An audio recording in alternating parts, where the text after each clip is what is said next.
Bom dia, boa tarde, boa noite. Este é o Periscópio do O Mundo. Comigo, César Augusto. Hoje, os holandeses estão mais tristes. O jornalista Peter M. R. de Vries morreu há poucas horas. Ele foi alvo de um atentado onde um jovem de 21 anos e um senhor de 35 atiraram 5 vezes em sua direção. Não resistiu aos ferimentos e morreu no hospital. O anúncio foi feito por sua família. Gervais é um conhecido jornalista investigativo que dedicou sua vida a questões como o tráfico e os gangsters. Seu maior feito foi ter investigado o sequestro de Friedrich Heineken, dono da cervejaria Heineken, em 1993. Isso lhe rendeu várias inimizades e ameaças de morte. Devrais, sua coragem em lidar com crimes tão perigosos em seu jornalismo investigativo era venerado na Holanda. Não era para menos. De Vries fez o que poucos jornalistas ou até mesmo a imprensa holandesa teria coragem de fazer. Mas tudo não foi em vão. O primeiro-ministro holandês Mark Rutte falou que os holandeses estavam tristes pela morte de seu jornalista e muitos estão revoltados. A União Europeia fez duras críticas a tudo e a todos, mas hoje fez reconhecer o trabalho de De Vries, tanto pelo defendendo o jornalismo investigativo, como foi dito pela presidente da Comissão Europeia, Ursula von der Leyen. Von der Leyen, como queiram, é uma das grandes. Já passou por ameaças de morte diante dos anos de terrorismo do RAF, Hot Army Fraction, ou a fração do Exército Vermelho, que depois viria a ser conhecido como o grupo Baader-Meinhof. Mas, se os alemães lembram de Baader-Meinhof, vão lembrar também de Angela Merkel. Merkel hoje faz sua última visita como chefe de governo alemão na função de chanceler aos Estados Unidos. Ela é conhecida por ter, vamos dizer assim, sido uma chanceler durante 4 presidentes americanos.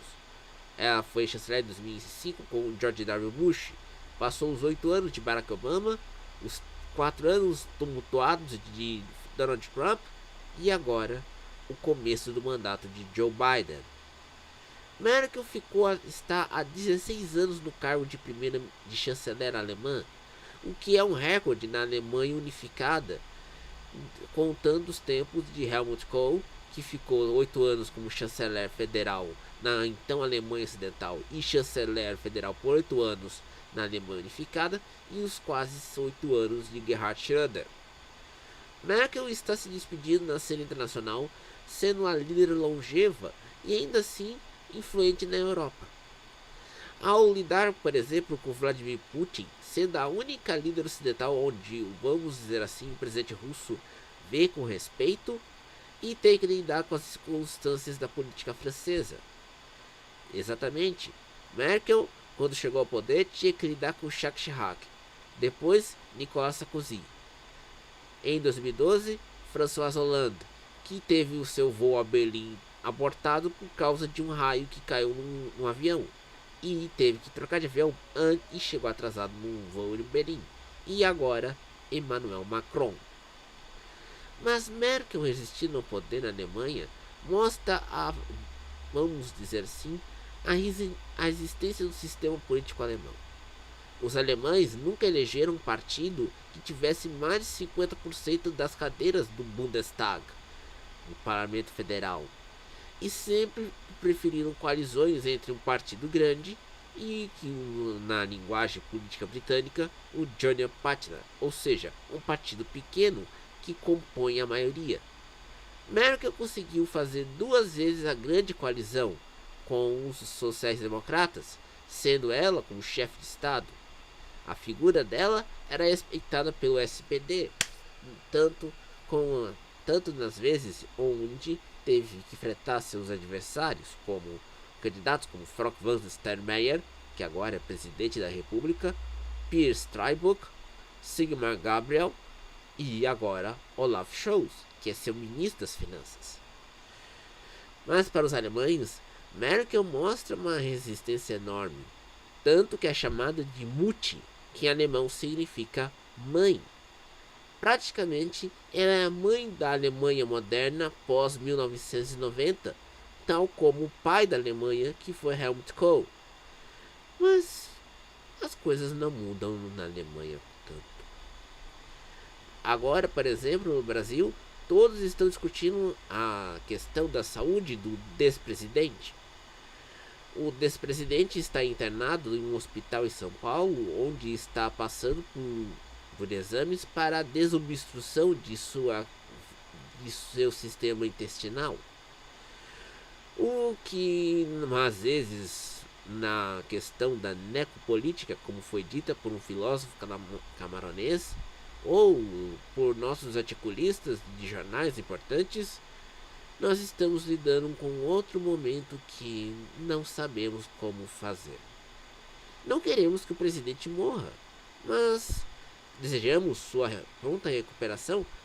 Porém, a gente tem que perguntar: será que ele teria uma santa empatia pelos brasileiros que morreram diante da pandemia, tanto as pessoas anônimas quanto as pessoas notáveis?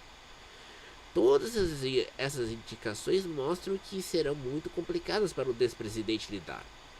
E ainda por cima, o presidente tem um lado Lord Voldemort, onde é descrito como aquele que não pode ser, cujo nome não pode ser citado. Os tempos de Harry Potter foram transplantados para Brasília. E falando de Harry Potter, hoje completa-se 10 anos do último filme da saga, Harry Potter e as Relíquias da Morte, parte 2, onde tivemos um belo duelo entre o bruxinho de Hogwarts e o temido ser que não podemos citar o nome, conhecido como Lord Voldemort. Porém, Harry Potter envelheceu mal. Não pode falar muito quando você tem 10 anos, mas tem uma explicação.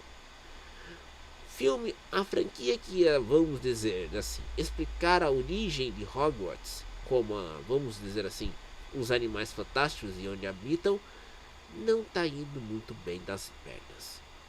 Essa é a primeira franquia onde a escritora britânica J.K. Rowling ia atuar como roteirista. E os 2 filmes foram uma tragédia de bilheteria, por mais que os fãs falaram que foram bons de público. Mas isso não dá certo. A conta não fecha pelo seguinte detalhe: os filmes custaram mais de 2 bilhões de dólares cada, mas em bilheteria chegaram a 800 milhões no primeiro filme e 658 no segundo. Em reais, seriam na faixa de 4 a 2 bilhões de bilheteria. Sem contar que a Warner, que é dona dos direitos de imagem da saga Harry Potter, vai usar os filmes em seu serviço de streaming, que é o HBO Max.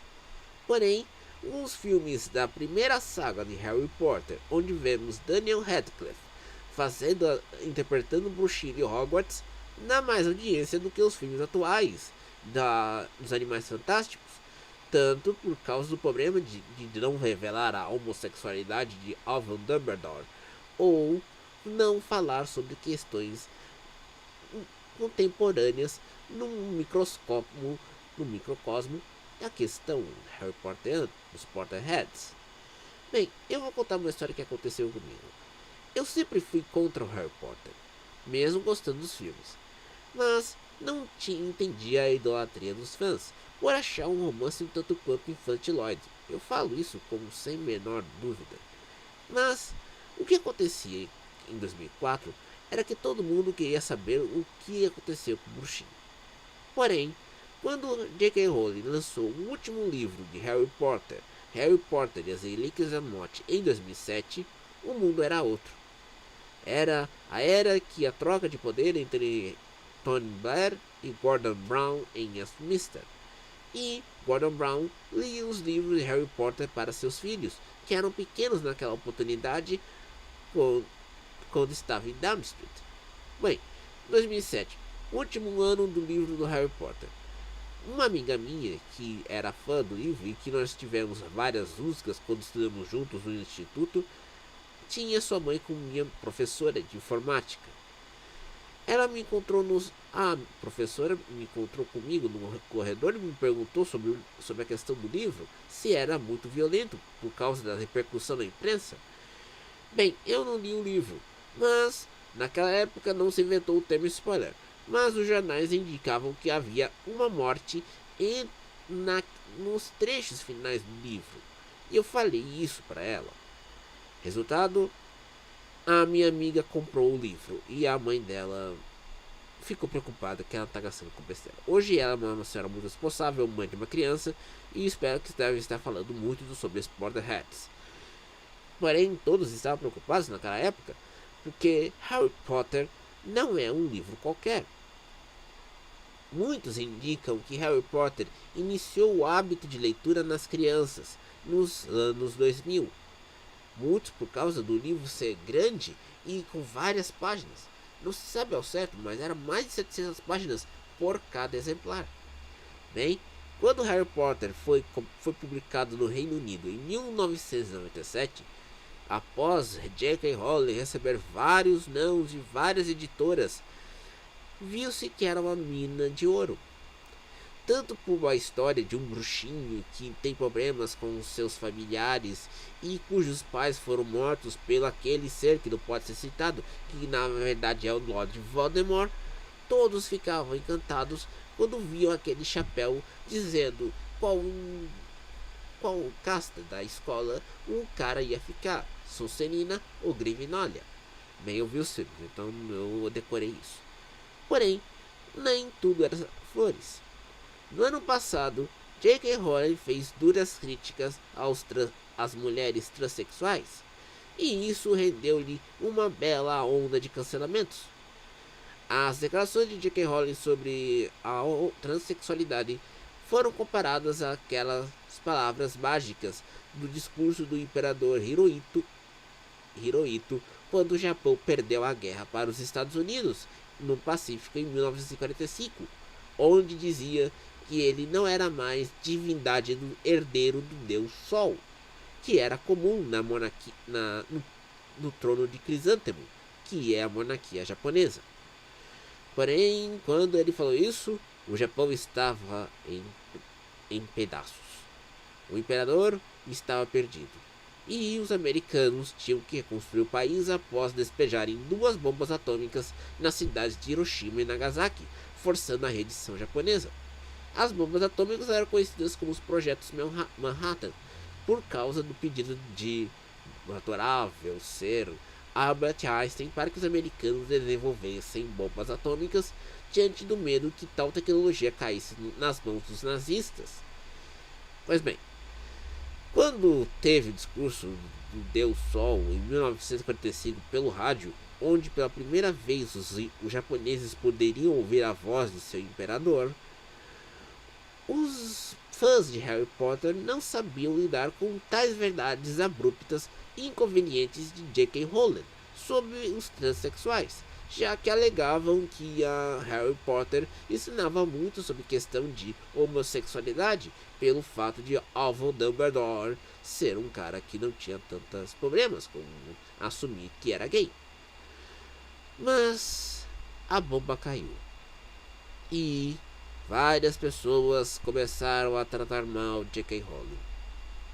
Outra bomba foi Johnny Depp ter saído do filme dos Animais Fantásticos após perder o processo de difamação contra o jornal britânico The Sun.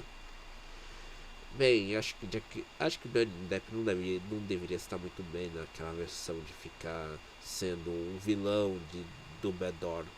E agora, Mads Mikkelsen, o vilão de 0007 do primeiro filme de Daniel Craig, como 007 Cassino Royale, é o vilão de Animais Fantásticos. Espero que Mads consiga recuperar o brilho de Voldemort, entre outras figuras bruxas fantásticas da saga Harry Potter. Porém, vamos esperar para ver. Este foi o Periscópio no O Mundo. Siga a gente, O Mundo mixcloud.com/mundo e no canal da Rádio Desbravadores. Eu sou César Augusto. Bom dia, boa tarde, boa noite e até mais.